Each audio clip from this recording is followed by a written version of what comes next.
Alright, finally we're going to learn about two more quadrilaterals. Um, Basically, we're going to learn about trapezoids and kites and learn about some of their characteristics. Most of this has a lot of proofs or solutions that are shown in the book, so I didn't want to do this and put it into me doing all the same things that are already there. But what they had to do was they had to compare the slopes of the two opposite sides to see if they were equal. And if they would have been equal, if they would have been parallel, they would have been a parallelogram. But the only ones that are parallel are the top base and the bottom base, which are the two that run up to the right. So here we're looking, we want to see if this is an isosceles um, trapezoid, meaning that the the sides are uh, congruent. So first off, we're going to take our point A to D.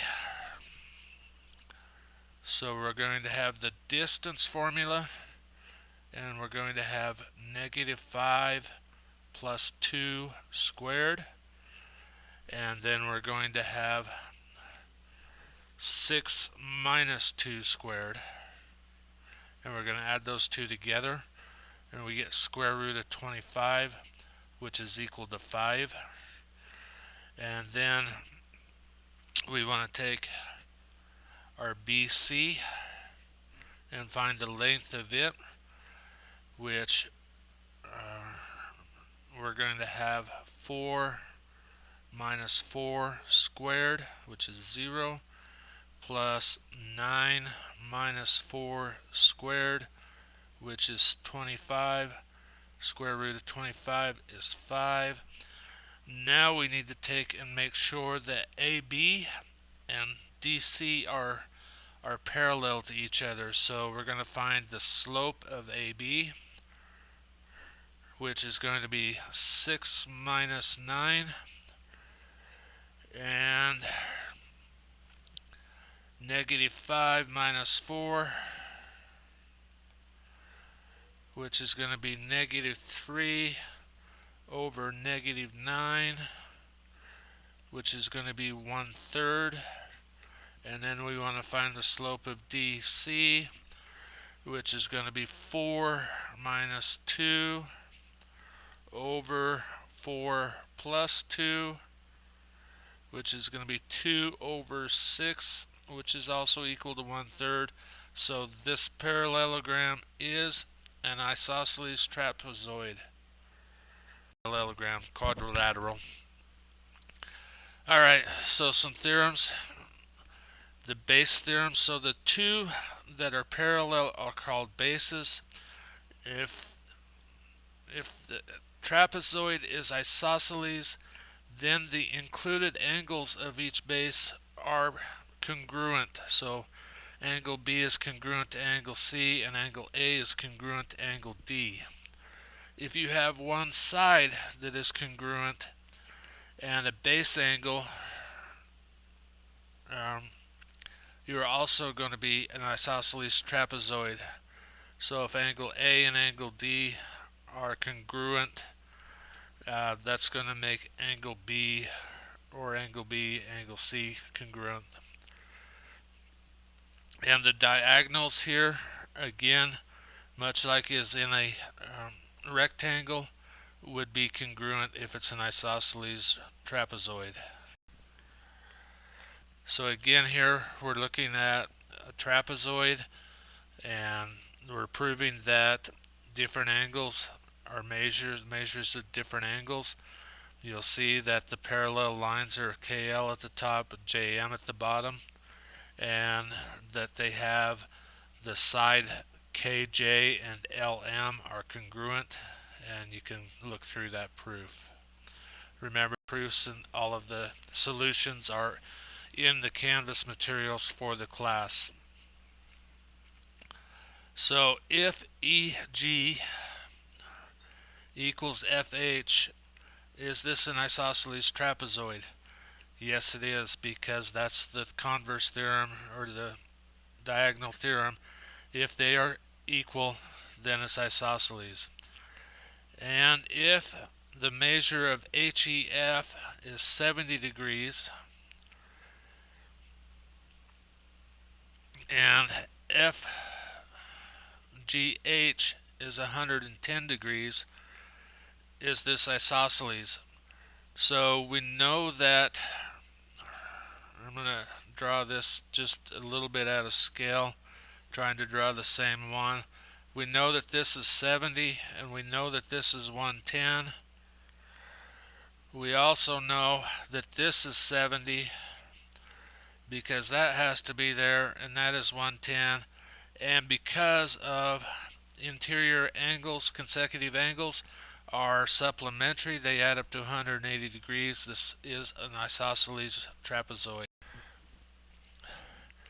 So here we have the mid-segment theorem. So if we have something that bisects or separates the sides into two equal segments, that the segment doing that is half of the sum of the bases. So we'll look at that as a. So we have a base of 12, we have a base of 28. We know we're parallel on the top and the bottom.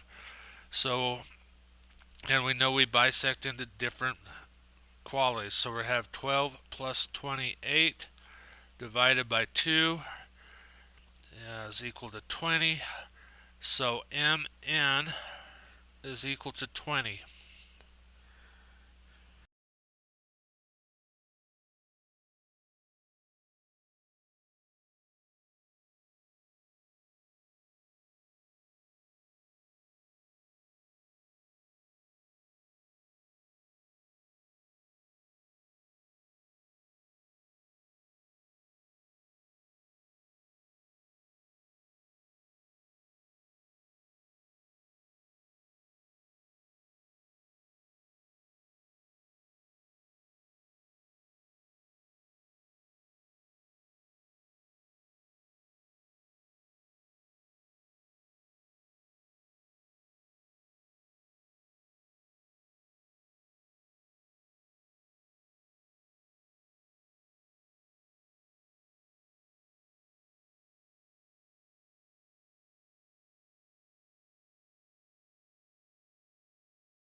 All right, properties in a kite. Okay, the diagonals are perpendicular. First off, kite diagonals theorem. Diagonals are perpendicular, and the opposite angles theorem on the sides um, of the kite, those opposite angles are congruent. Notice that the sides AD and CD are congruent, as well as BC and BA.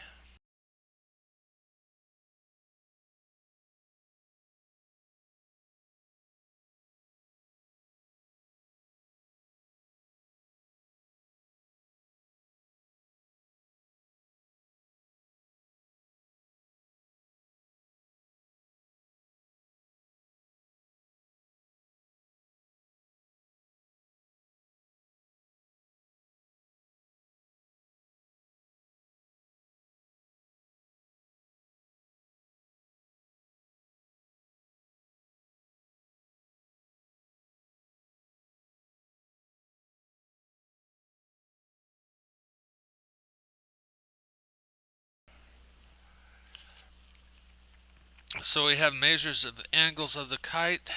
So we're going to add those together. 3x plus 75 plus 90 plus 120 is going to equal 360. That's 3x plus 85. 285 equals 360. So we're going to subtract 285. Subtract 285. We get 3x equals 75. We get x equals 25. So this angle and the other 75-degree angle are congruent. So the 275, excuse me, I skipped by it. Going back, a quadrilateral can be a parallelogram, or it could be a trapezoid, or it could be a kite. Parallelograms could be either a rectangle or a rhombus, and trapezoids could be an isosceles trapezoid, and a rhombus and a rectangle put together make a square. So we're identifying a quadrilateral. We get that diagonals bisect each other into equal lengths. We don't have anything that tells us anything is parallel.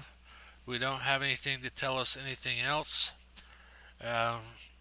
Actually, because they bisect with the same lengths, we do know that this is a parallelogram. So just a review of all of the different types of... Oh, here's the review.